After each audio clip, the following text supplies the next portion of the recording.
नमस्कार दोस्तों। आज हम बात करने वाले हैं इंडियन हिस्ट्री के एक बहुत ही इंपॉर्टेंट टॉपिक के बारे में, महाजनापदा पीरियड। ये पीरियड लगभग 600 बीसीई से 300 बीसीई के बीच माना जाता है। इसी दौरान भारत में पहली बार बड़े और ऑर्गेनाइज स्टेट्स का डेवलपमेंट हुआ। सबसे पहले समझते हैं महाजनापदा का मतलब क्या होता है। महा का मतलब होता है बड़ा और जनापदा का मतलब होता है जहां लोग सेटल होते हैं। तो महाजनापदा का मतलब हुआ बड़ा राज्य या बड़ा ऑर्गेनाइज स्टेट। इस पीरियड का मेंशन मिलता है बुद्धिस्ट ग्रंथ अंगुत्तरा निकाय में, जहां 16 महाजनापदों का जिक्र है। अब सवाल यह है कि जनापदा से महाजनापदा कैसे बने। ऋग्वेदिक पीरियड में लोग ट्राइबल ग्रुप्स में रहते थे।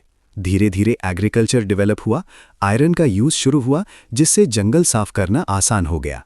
ज्यादा खेती होने लगी, प्रोडक्शन बढ़ा, पॉपुलेशन बढ़ी और धीरे धीरे छोटे राज्य बड़े होकर महाजनापदा बन गए। आयरन टेक्नोलॉजी ने इस पीरियड में बहुत इंपॉर्टेंट रोल प्ले किया। अब बात करते हैं 16 महाजनापदों की। ये थे अंगा, मगधा, काशी, कोसाला, वत्सा, अवंती, वज्जी, मल्ला, चेदी, कुरु, पांचाला, मत्स्य, सुरसेना, अस्सका, गांधारा और कंबोजा। एग्जाम में सबसे ज्यादा पूछा जाने वाला सवाल होता है, कितने महाजनापद थे? आंसर है 16।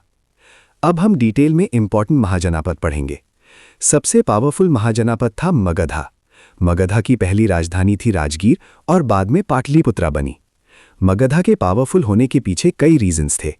मगधा के फेमस रूलर्स में सबसे पहला नाम आता है बिंबिसारा का।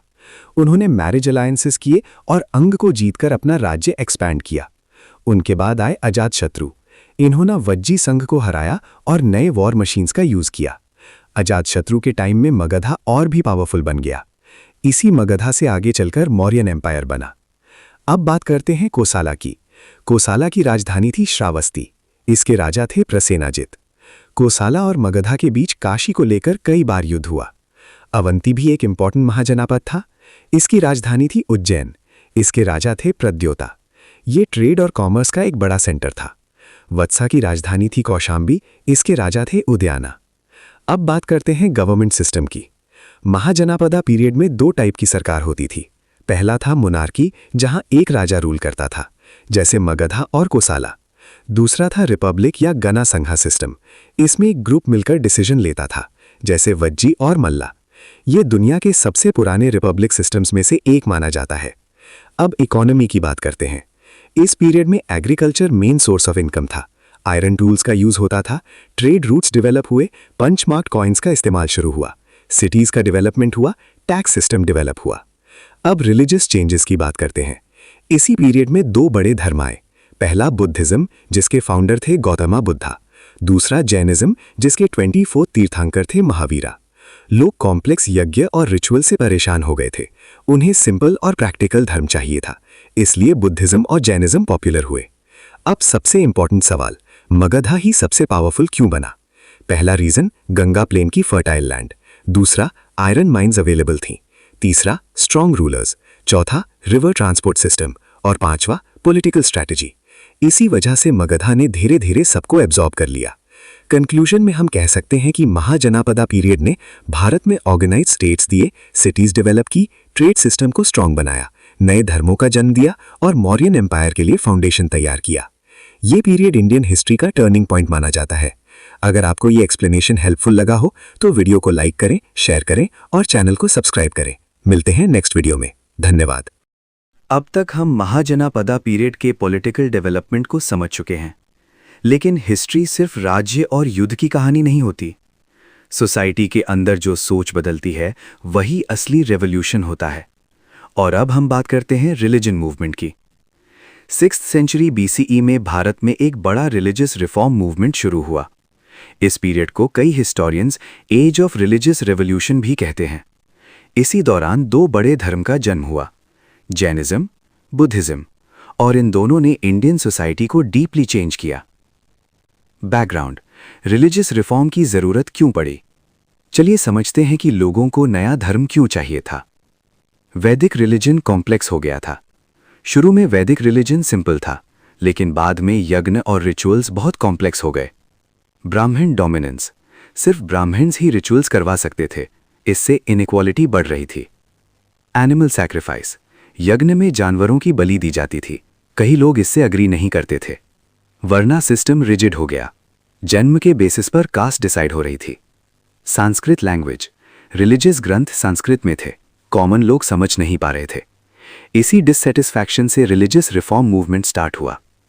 Jainism full detail. अब जैनिज्म को डिटेल में समझते हैं। जैनिज्म के 24 तीर्थंकरा माने जाते हैं। लास्ट और 24 तीर्थंकरा थे महावीरा। महावीरा का जन्म 599 BCE में हुआ, ट्रेडिशनल बिलीफ। उनका जन्म एक क्षत्रिय फैमिली में हुआ। 30 साल की एज में उन्होंने घर छोड़ दिया। 12 साल तक कठिन तपस्या की, फिर उन्हें कैवल्य ज्ञान मिला। जैनिज्म की मेन टीचिंग्स: पंच महाव्रत, अहिंसा, सत्य, अस्तेय, अपरिग्रह, ब्रह्मचर्य। अहिंसा जैनिज्म का सबसे इंपॉर्टेंट प्रिंसिपल है। जैनिज्म कहता है कि हर जीव में आत्मा होती है। आत्मा कर्मों के कारण जन्म मरण के चक्र में फंसी रहती है। कर्मों से मुक्ति ही मोक्ष है। जैनिज्म के 2 सेक्ट, दिगंबरा, श्वेतांबरा, दोनों के रूल्स थोड़े डिफरेंट हैं। जैनिज्म का इम्पैक्ट: एनिमल सैक्रिफाइस कम हुआ, ट्रेडर्स ने सपोर्ट किया, गुजरात और राजस्थान में ज्यादा पॉपुलर हुआ। Buddhism full detail.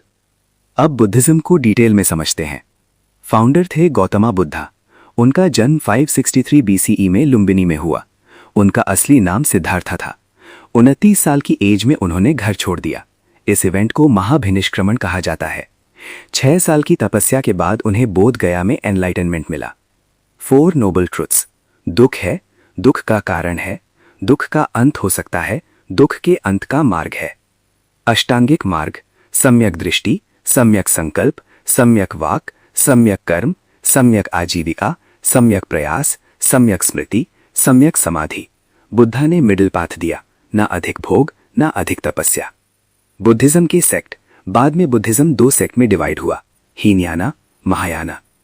बुद्धिज्म का इम्पैक्ट: वर्ना सिस्टम को चैलेंज, वुमेन को संघा में जगह, एशिया के कई देशों में spread. Jainism versus Buddhism comparison: Jainism में अहिंसा सबसे स्ट्रिक्ट है, बुद्धिज्म मिडिल पाथ फॉलो करता है। जैनिज्म आत्मा को परमानेंट मानता है, बुद्धिज्म अनात्मा का कॉन्सेप्ट देता है। दोनों ने इक्वालिटी और सिंपल धर्म दिया। कंक्लूजन: 6th सेंचुरी BCE का रिलीजियस मूवमेंट एक सोशल रेवोल्यूशन था। इसने सोसाइटी को सिंपल धर्म दिया, ब्राह्मण डोमिनेंस को चैलेंज किया, इक्वालिटी का मैसेज दिया, एनिमल सैक्रिफाइस को कम किया और इंडियन कल्चर को डीपली इन्फ्लुएंस किया। महाजनापदा पीरियड में जो पॉलिटिकल चेंज हुआ था, उसी टाइम पर रिलीजियस रेवोल्यूशन ने सोसाइटी की सोच को बदल दिया। इसी वजह से 6th सेंचुरी BCE को इंडियन हिस्ट्री का टर्निंग पॉइंट माना जाता है।